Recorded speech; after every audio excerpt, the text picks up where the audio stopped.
হরে কৃষ্ণ। দামোদর মাসের নবম দিনে সকলকে কৃষ্ণ প্রীতি এবং শুভেচ্ছা।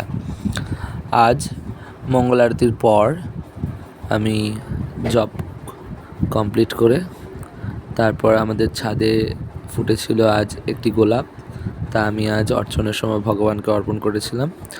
আজ সকালের ভোগে আমি ভগবানকে অর্পণ করেছিলাম কর্ন স্যালাড, এবং তারপর আমি ট্রেনে করে এক বৈষ্ণব সেবার উদ্দেশ্যে রওনা দিয়েছিলাম। সেখানে ভগবানের ভোগ অর্পণ করেছিলাম এবং ভোগ অর্পণের পর ভগবানকে আরতি নিবেদন করেছিলাম। এবং আজ আমাদের এই বৈষ্ণব সেবায় উপস্থিত হয়েছিলেন সুদূর মায়াপুর থেকে শচীকুমার প্রভু। তো আজ ভগবানের অশেষ কৃপায় এবং বৈষ্ণবদের কৃপায় আমি আজ শচীকুমার প্রভুকে পরিবেশন করার সুযোগ পেয়েছিলাম। এতে আমি অত্যন্ত ধন্য হয়েছি যে ওনার মতো একজন বড় সিনিয়র ভক্তকে আমি পরিবেশন করতে পেরেছি।